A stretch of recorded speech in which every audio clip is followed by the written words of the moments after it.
Easiest way to look like some kind of chump in 2017? Have a thick-ass laptop. Trust me, you will not be picking up any of the maladies if you're packing anything over an inch. And remember, boys, it's not just the size of the laptop that counts, but what you're able to do with it. Well, Acer seems to think they've solved both of these problems by packing what they say is the fastest GTX 1080 Max-Q GPU into this sleek 18.9mm frame. And speaking of frames, today's video is brought to you by Shade Tree Sunglasses. They're handmade from hardwood materials, featuring polarized lenses, and they come with soft and hard carry cases. Use offer code Linus to get $5 off through the link below.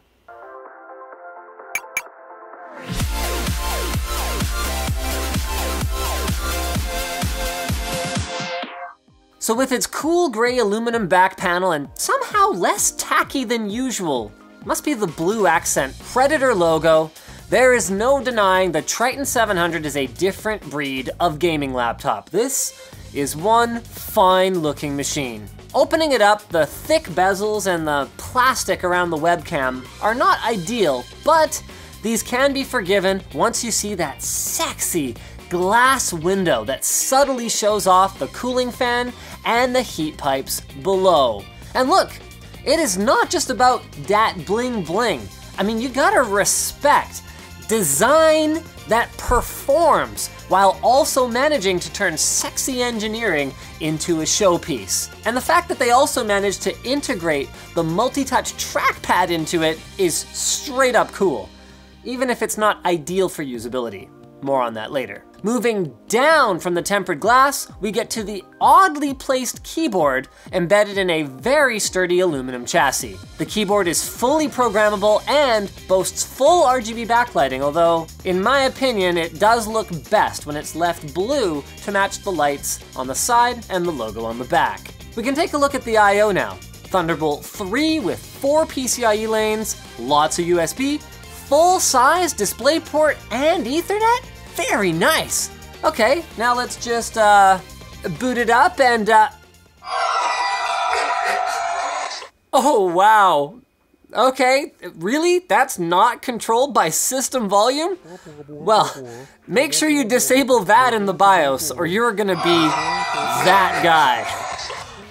On the other hand, maybe you want your friends, colleagues, and neighbor down the street to know just how powerful your notebook is.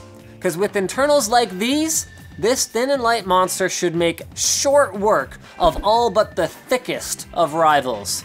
With that said, specs are nothing without cooling.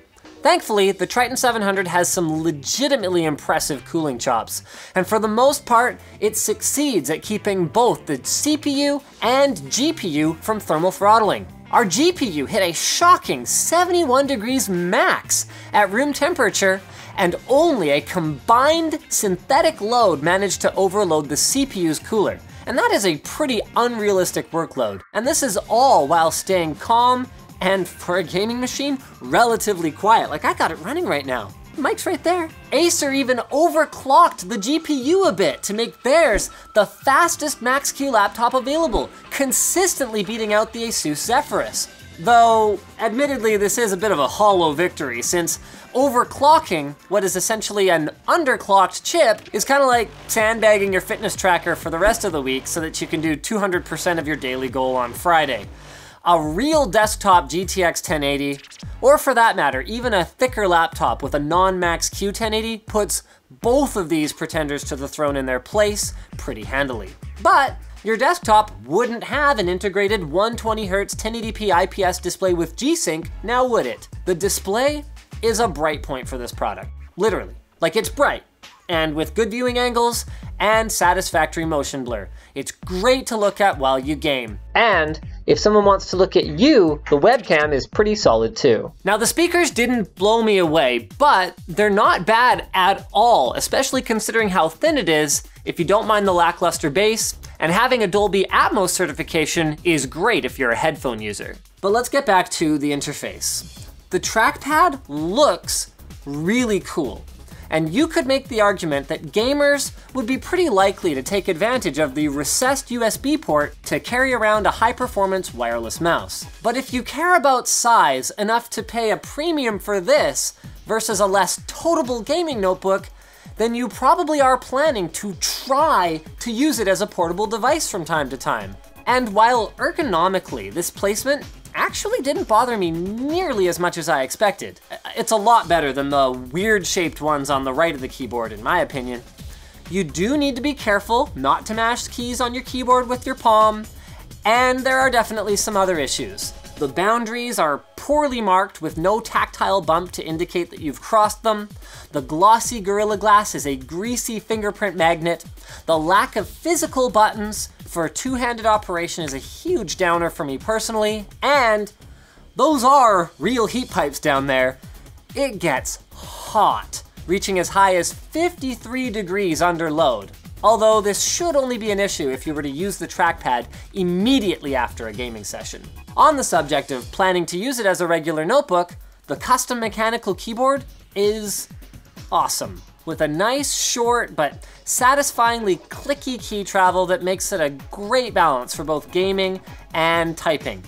Alex wanted to rate it damn near perfect, and saying that if they threw in a wrist rest, it could be a 10 out of 10, while I did find it a touch on the stiff side.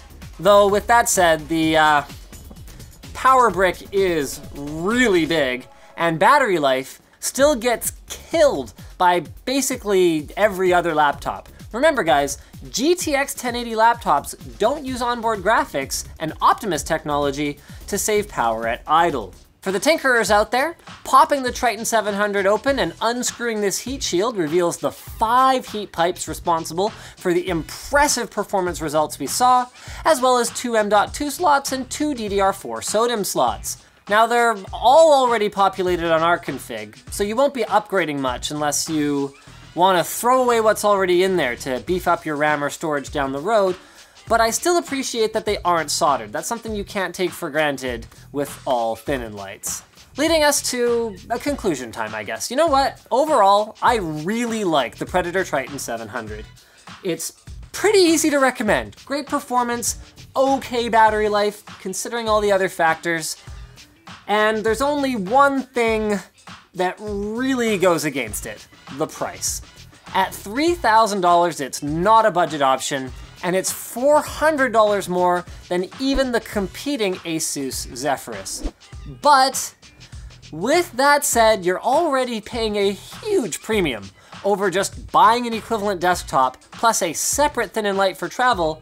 So between the two of them, in my mind, the Triton 700 is the way to go, thanks to the better battery life and, in my opinion, better trackpad placement. The first content to appear on a new platform rarely takes full advantage of the new paradigm. For example, the first TV shows were basically radio shows with a camera turned on. And today we're in a similar place with VR. But already, innovative filmmakers are pushing the art form forward, and Intel is pushing both the technology and the community forward by partnering with rising filmmaker Eliza McNitt to take audiences behind the scenes of her upcoming VR film, Pale Blue Dot. You'll actually be able to control your own adventure as you peek behind the curtain, learning about how visual effects, sound design, and creative direction converge into a brand new type of experience. The first version of the internet gave everyone a voice, letting people around the world, including young Linus, create whatever content they wanted. And the next wave is for the audience to consume content any way they want. And that is what VR is about. So check out the latest episode of On the Making of the Pale Blue Dot and learn more about the project using the link below. So thanks for watching, guys. If this video sucked, you know what to do. But if it was awesome, get subscribed, hit that like button, or check out the link to where to buy the stuff we featured in the video description. Also linked down there is our merch store, which has cool shirts like this one, and our community forum, which you should totally join.